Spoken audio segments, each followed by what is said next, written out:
அதிபதி சுக்கிரன் உங்களுக்கு 2ஆம் இடத்துல வந்திருக்கிறதுனால குடும்பத்துல குதூகலமும் மகிழ்ச்சியும் ஏற்படுங்க. ஆக இந்த மாதம் ரிஷப ராசினருக்கு நல்ல வருமானமும் இருக்கு. எல்லா கிரகமுமே ஒரு நல்ல அமைப்போட இருக்கு, நல்ல பொசிஷன்ல இருக்குன்னும் போது, அதுவும் குறிப்பிட்டு சொன்னா ஆகஸ்ட் 15 வரைக்கும் இப்போ செவ்வாயோட பொசிஷன் கன்னி ராசியில தனியா இடம் பெற்றிருக்கிறதுனால இதுக்கப்புறம் பெண்களுக்கு அவங்களுக்கு பிடிச்ச மாதிரியான உங்களுக்கு 4ஆம் இடத்துல சூரியன் கேது இணைவு.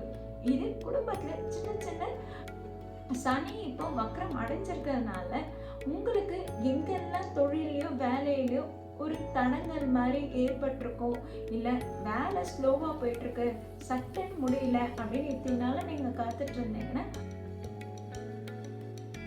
மீனாட்சி ஜோதிட நேயர்கள் அனைவருக்கும் வணக்கம். நாம ஆகஸ்ட் மாத ராசி பலன்களை தான் தொடர்ந்து பார்க்க போறோம்.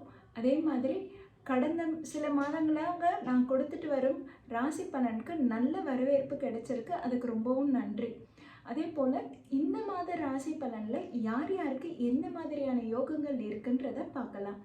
ரிஷப ராசினருக்கு இந்த ஆகஸ்ட் மாத ராசி பலன்கள் எப்படி இருக்குன்னு பார்க்க போகிறோம்.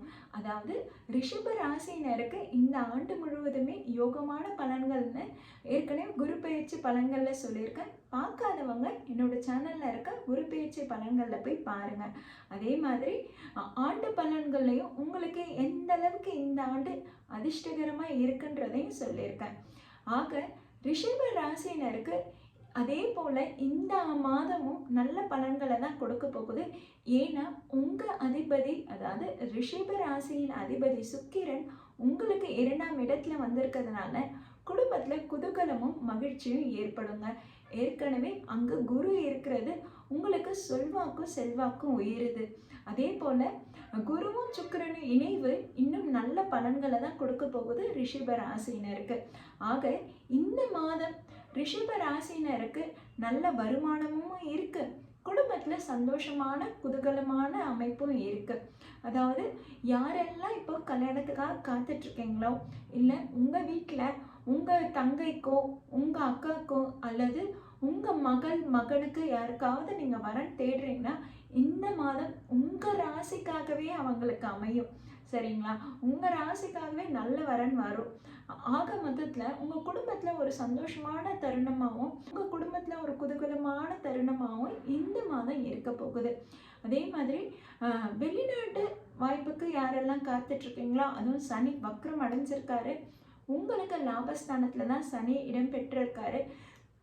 சனி இப்போ வக்ரம் அடைஞ்சிருக்கிறதுனால உங்களுக்கு எங்கெல்லாம் தொழிலையோ வேலையிலையோ ஒரு தடங்கல் மாதிரி ஏற்பட்டிருக்கும், இல்லை வேலை ஸ்லோவாக போயிட்டுருக்கு, சட்டன் முடியல அப்படின்னு இத்தனால நீங்கள் காத்துட்டு இருந்தீங்கன்னா அவங்களுக்கு இந்த மாதத்துலேருந்து சட்டன் முடிஞ்சிடுங்க.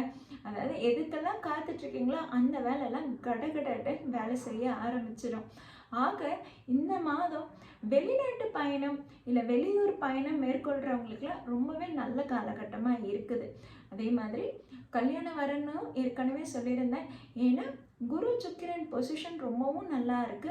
அதே மாதிரி கடந்த சில மாதங்களாம் செவ்வாயோட பொசிஷன் சரியில்லாமல் இருந்தது.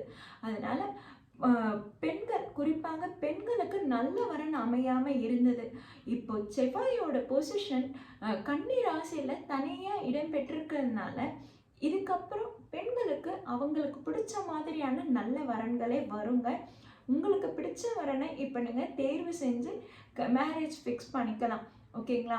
ஸோ வர்ற வரனை நீங்கள் மிஸ் பண்ணிடாதீங்க.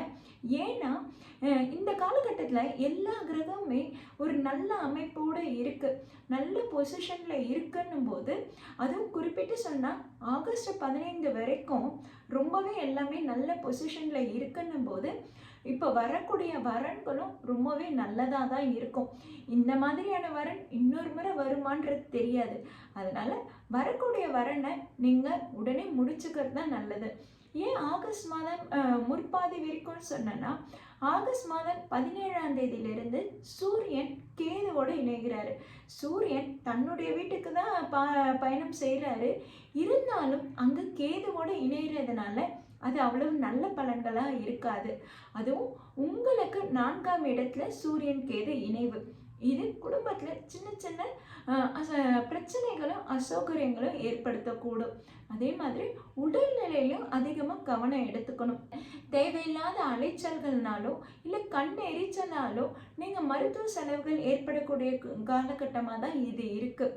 இருந்தாலும் மருத்துவ செலவுகள் அதிகமாக ஏற்படாது. ஏன்னா உங்களுக்கு 12ஆம் இடத்துல இப்போ எந்த கிரகங்களும் இல்லை. அதிக செலவுகள் உண்டாகாதுன்னு சொன்னாலும் மருத்துவத்துக்கான ட்ரீட்மெண்ட்டோ இல்லை சின்ன சின்ன உடல் அசௌகரியங்களோ ஏற்படதாங்க செய்யும். அதனால் உடல்நிலையில் அதிக கவனம் எடுத்துக்கணும். அது எப்படின்னா வெளியே குடும்பத்தோடு டைம் ஸ்பெண்ட் பண்ணுற மாதிரி, வெளியே பீச்சு, பார்க்கு இல்லை படத்துக்கு அந்த மாதிரி போயிட்டு வர மாதிரி ரொம்ப சந்தோஷமான செலவுகளாக தான் உங்களுக்கு இருக்கும். அதே மாதிரி உங்களுக்கு குரு சுக்கிரன் இணைவுன்றது உங்களுக்கு 2ஆம் இடத்துல இடம்பெற்று இருக்கு.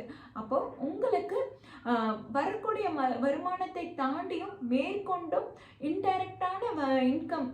இன்டைரக்டான வருமானம் வரும். ஓகேங்களா? இதுக்கு ஏதாவது லோனுக்கு அப்ளை பண்ணியிருக்கீங்க, ஏன்னா அதுவும் ஒரு வருமானம் தானே, அதுவும் ஒரு பணத்தொகை தானே. பணத்தொகை உங்களுக்கு இந்த மாதம் ரொம்பவே நல்லா இருக்குங்க. லோனுக்கு அப்ளை பண்ணியிருக்கீங்க, யாருக்காவது கடன் கேட்டிருக்கீங்க யார்கிட்டையாவது அப்படின்னா அது எல்லாமே இந்த மாதம் உங்கள் கைக்கே வந்து சேர்ந்துடும். இல்லை சின்னதாக நான் ஒரு ப்ரோக்கரேஜ் மாதிரி நான் ஒரு கமிஷன் பேசிஸில் நான் எதிர்பார்த்துட்டு இருந்தேன், ஒரு கான்ட்ராக்ட் பேசிஸில் நான் ஒர்க் பண்ணி கொடுத்தேன், அந்த இன்கம் எனக்கு ரொம்ப நாளாக தடைப்பட்டுருக்கு வராமல் இருக்குன்னா அவங்களுக்கும் இந்த மாதம் ரொம்பவே நல்லா இருக்குது. அதே மாதிரி உங்கள் பிறந்த ஜாதகத்துலேயும் இப்போ இருக்கிற அதே கிரக சூழ்நிலைகளில் இருந்ததுன்னா 100% உங்களுக்கு இந்த மாதம் ரொம்பவே லாபகரமாக தான் இருக்கும். சரிங்களா? அதுக்கு உங்கள் பிறப்பு ஜாதகத்தையும் பார்க்கணும். உங்கள் பிறப்பு ஜாதகத்தில் ஏதாவது சந்தேகமோ கேள்வியோ இருந்தால் என்ன தொடர்பு கொள்ளுங்கள். ஆக இந்த மாதம் ரிஷப ராசினருக்கு ரொம்பவே குதூகலமான மாதம் தான் சொல்லணும்.